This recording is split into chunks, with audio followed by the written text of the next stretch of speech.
The Metropolitan Police have now been exposed for hiring more foreign-born applicants who can't even write English just so they can reach their diversity targets.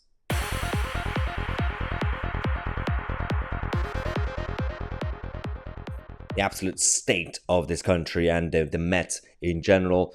The Metropolitan Police are now officially being run by extremely damaging people. Damaging to our culture and damaging to our safety. We know that their priorities have now shifted over the last few years when it comes to policing in this country. But this story that came from the Telegraph is extremely concerning. It's been happening for a while, but apparently it's increasing. The Met are now hiring people who don't have basic English skills over white people, just because they want to seem more diverse. Okay, let's do it step by step. Community policing, for example, is usually representative of the community, but at the same time, it's based on merit. It's about individuals who care about the community, who want to keep it safe, regardless of what they look like and how they are. But in regards to the physical appearance, usually we actually had some standards in the police when it came to physical fitness. That's gone out of window. Some of the police officers can't even chase criminals because they're too busy eating a kebab roll in their hand. So that's one issue. But we actually had HMI Matt Parr coming out to say, well, it is entirely noble and right that Scotland Yard was aiming to be more representative of the community that they policed, but it should not be at the expense of standards.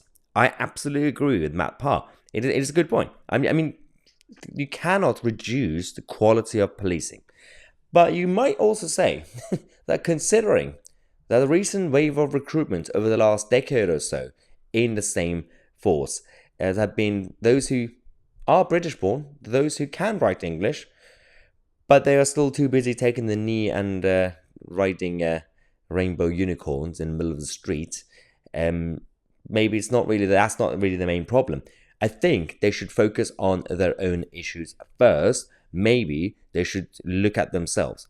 So Matt Parr was the same person, by the way, who a couple of years ago now, claimed that he was actually being paid less than a black female colleague just because his skin tone was lighter. I mean, this is absolutely disgusting. This is completely outrageous. And it should be a little bit illegal. What happened to the Equal Pay Act? What happened to the fact that if you're doing the same job, regardless of skin color, you have to get paid the same if it's the same level? But clearly that wasn't the case. This story came out in Telegraph back in 2021, but it didn't really get anywhere, did it? Matt Parr's come out again to talk about this issue. But as I said, the police have bigger problem. Not just this. I mean, first things first, they have to sort this out.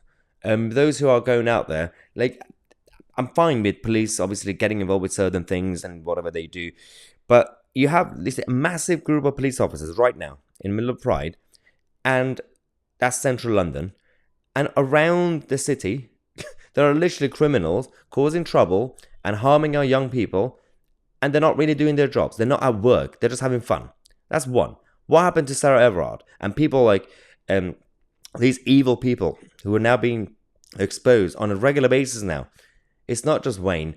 It is and many others who are now being exposed for being absolutely evil individuals in the police. That needs to be sorted.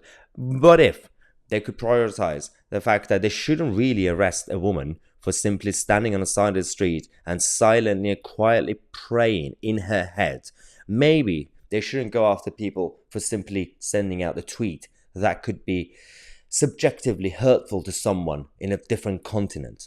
Maybe they should prioritize actual crime.